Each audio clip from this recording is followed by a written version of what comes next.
This channel has a lot of experience with fighting reuse content, but one moment made me spend 2 weeks to build this tool. Let's take a look. You need to do like a funnier, thoughtful revision, right? To be considered monetized. You ready for it?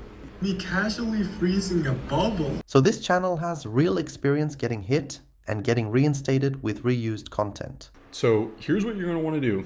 You're going to re-upload TikToks to YouTube Shorts. But when it comes to understanding why exactly some videos get hit with reused content and some not, it comes to this visually happening. If there's something visually happening on the screen at all times that wasn't on the original, it's like pretty realistic you could fight it. What does it mean? How much editing is enough? And I can answer this question exactly. Videos are made of frames. Each frame is made of pixels. If we take each pixel and assign it some number, we will get a unique set of numbers for that frame. Using a vector database, we can place those numbers. And a vector database allows us to determine how similar one number is to others. Let's compare this video to the original using what we know. Me casually freezing a bubble.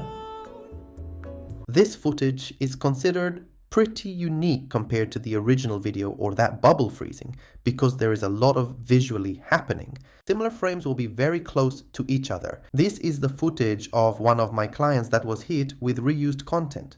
I downloaded the original video of the report about this incident and compared it to the edited commentary video that this channel made.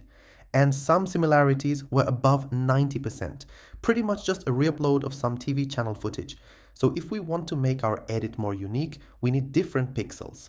Using your original footage will help move your frames further from the original, just because we have different colors for pixels and numbers for those pixels. To use it, you just need to upload your edited video and the same original footage without your editing to your own Google Drive and send those two links to the bot. It will answer with a detailed interactive report. So if you want to compare your edited video to the original one and don't want to spend so much effort to just eventually get hit with demonetization, check out my Patreon to access my Discord with that bot. There is a limited time 7-day free trial access to that tier.